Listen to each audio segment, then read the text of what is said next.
noisy machine back here. And then also for the class, please remember to at least have a couple of questions ready for the presenters. All right, so we are doing The Simpsons and what came after. So the big idea of our presentation is this. So The Simpsons is one of the first postmodern American TV shows. Let rise to several other controversial shows. And the success of the central family relationship, which is a nuclear working class family that you see on the couch, allowed for several other shows to grow from that model.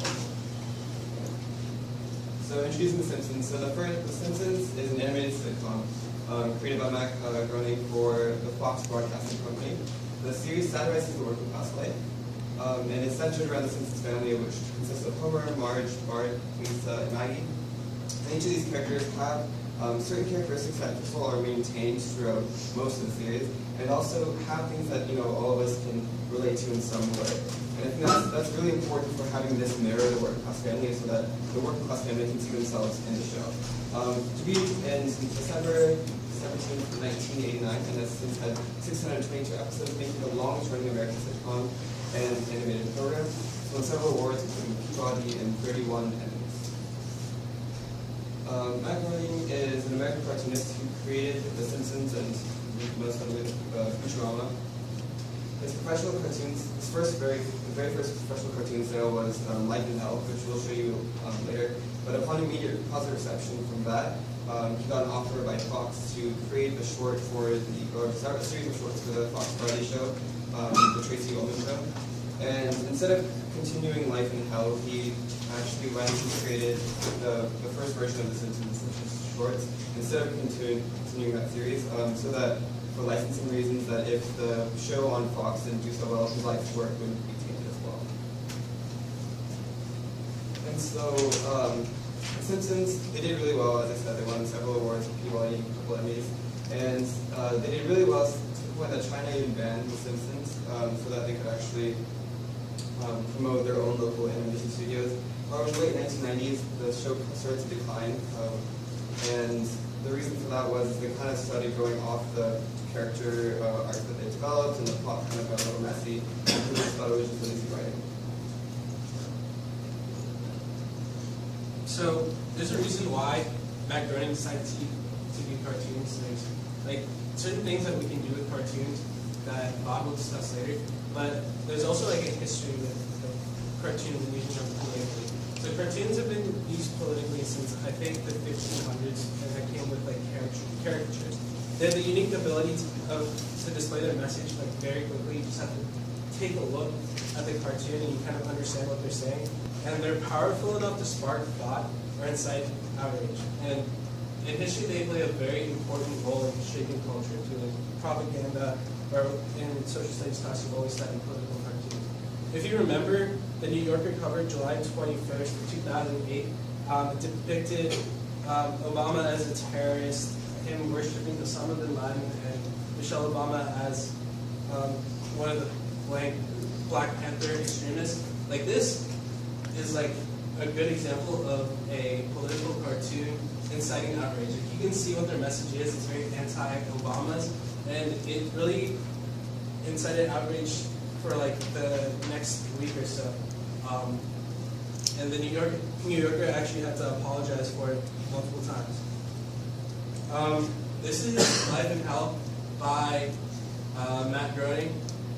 You can also get the message from these two cartoons very quickly. They're very pessimistic messages, and it's also very postmodern. They also have very postmodern messages. Okay, so a few of the reasons why it's important that The Simpsons was an animated show is that a lot of the themes depicted in the show are fairly graphic, and animation allows the show to kind of delve into those while maintaining a layer of separation from the audience, so it's more palatable. As you see, we've got some interesting things that you couldn't necessarily get away with in live-action animation.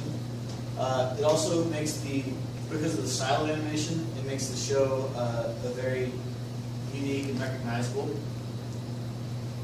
Like in a lot of shows, like this really like grotesque and this with a lot of profanity, and like if you guys have seen Rick and Morty, there's just stuff that you couldn't get away with in like live action.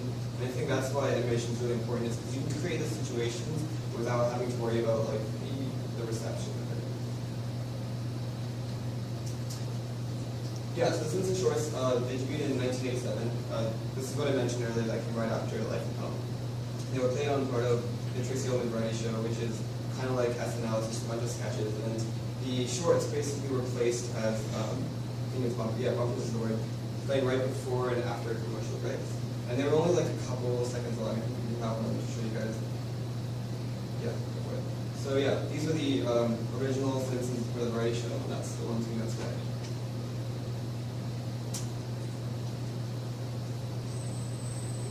Well, good night, son.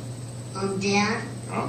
what is the mind? Is it just a system of impulses, or is it something tangible? Relax. What is mind? No matter. What is matter? Never mind. Thanks, Dad. Good night, son. Right, and so, I mean, that would be the entire thing. And, like, as you can tell, it's not as humorous, it's not as direct, it's not as snappy as the modern day Simpsons, but, and the art style is very different as well. So, a lot of changes were made. Yeah. So the structure of The Simpsons actually mirrors the Flintstones. They have the nuclear family and, like, you know, one pet. But a lot of stuff changed, like, other than just, like, the structure. They started incorporating hyper-referentiality, which is where you make a lot of references to, you know, pop culture and common issues. The references actually appeal to high and low culture, so everybody could appeal to them. And there's also a geeky nature to these references. When you watch The Simpsons and you see a reference, and if you get the reference, you're like, oh, cool, I know what they're talking about. And you sort of geek out a little. But one of the problems with The Simpsons was, like, the younger generations didn't actually get the references that The Simpsons were making. Like, they would make a reference from somebody like 10 years ago, but the children watching the show don't really get it. But for some reason, that it still worked out, even though the children didn't get the references. They also used a lot of pastiche and parody. They parody of the American family. They parody common issues, and they also parody pop culture. So, yeah, this is a clip from season 1, episode 4 of The Simpsons.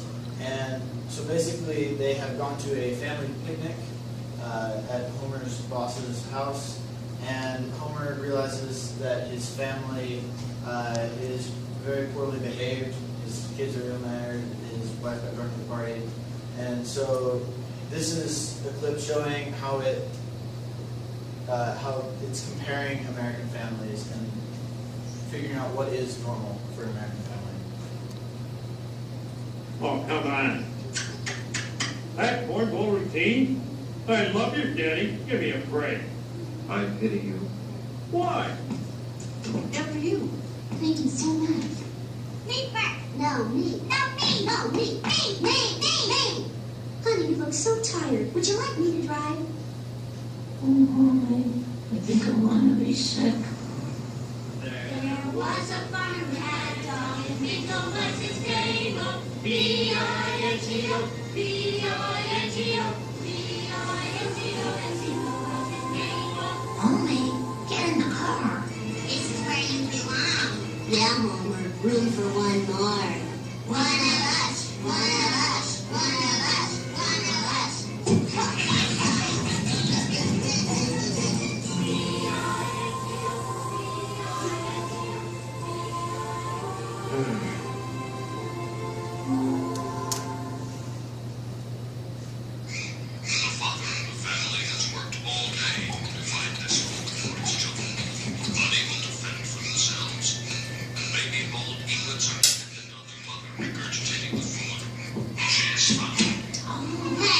Look, everybody, yesterday was a real eye-opener.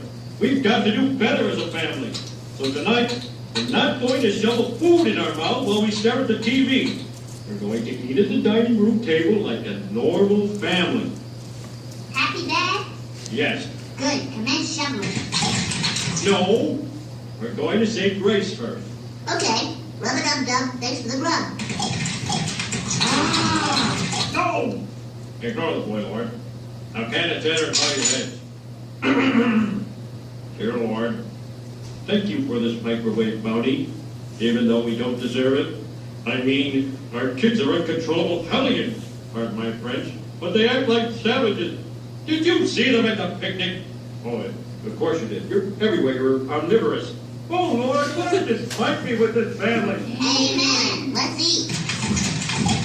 No, I'm not done yet. But Homer, how long are we supposed to sit here and listen to you badmouth us to the man upstairs? I'm sorry, Marge, but sometimes I think we're the worst family in town. Maybe we should move to a larger community. Don't have a cow, Dad. The sad truth is, all families are like us. You think so, huh? Well, there's only one way to find out. Follow me.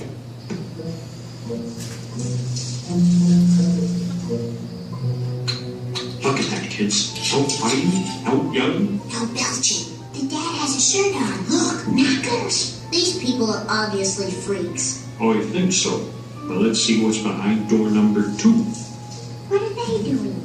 They're having a conversation. They actually enjoy talking to each other. I wish I could hear what they're saying. Papa, I believe I heard some rustling in the bushes. I did too.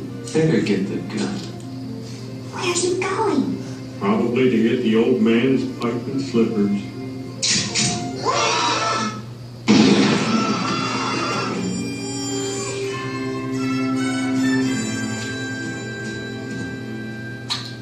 Whoa, look at this place.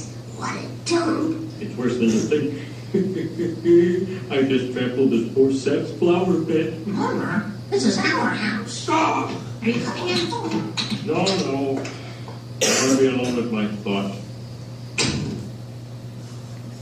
So, yeah, you can see how that clip was exploring an average, typical American family and how this is split up. You can also see, like, in some of the animation, like, with, making a film, for example, taking out a window, like angels, they can represent and create these images that you wouldn't be able to create in real life to kind of symbolize what they're trying to talk about. Okay, this next clip can be kind of offensive, but we thought it was fairly indicative of how The Simpsons parodies cultural issues. So this one's on political correctness.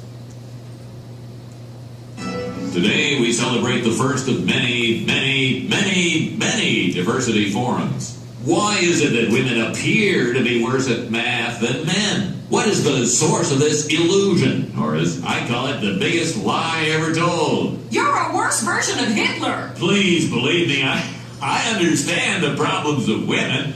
See? The principal's a tranny. Am I wearing women's clothes? I didn't notice. When I look in my closet, I don't see male clothes or female clothes. They're all the same. Are you saying that men and women are identical? No, of course not. Women are unique in every way. No, he's saying women and men aren't equal. No. It's the differences, of which there are none, that make the sameness exceptional. Just tell me what to say.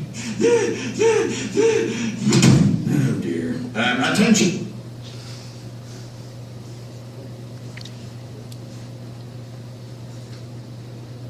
Okay, so someone wants to find postmodernism as an aesthetic for Christians. In other words, it collages material from pre-existing works in unlikely ways, and the glue that holds the assemblage together is iron.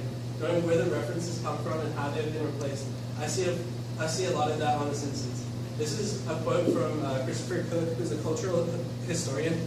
This is kind of the geeky appeal that I was talking about. Like when you know the reference and where it comes from, how it's changed, how it was used in the satire, how it was used as parody. Like you kind of geek out a little. That's the appeal of The Simpsons. So some of the postmodern, now I'm going to discuss the postmodern characteristics of The Simpsons. It was one of the first postmodern TV shows developed for mainstream US TV. The characteristics of postmodern culture that's in the Simpsons is morality is personal. Homer has his own sense of what's right and wrong, so half his adventures is him doing the wrong thing because he thinks it's right. Traditional authority is false and corrupt, and some episodes have Homer going against the government, again because there's more moral standards. The changing of truth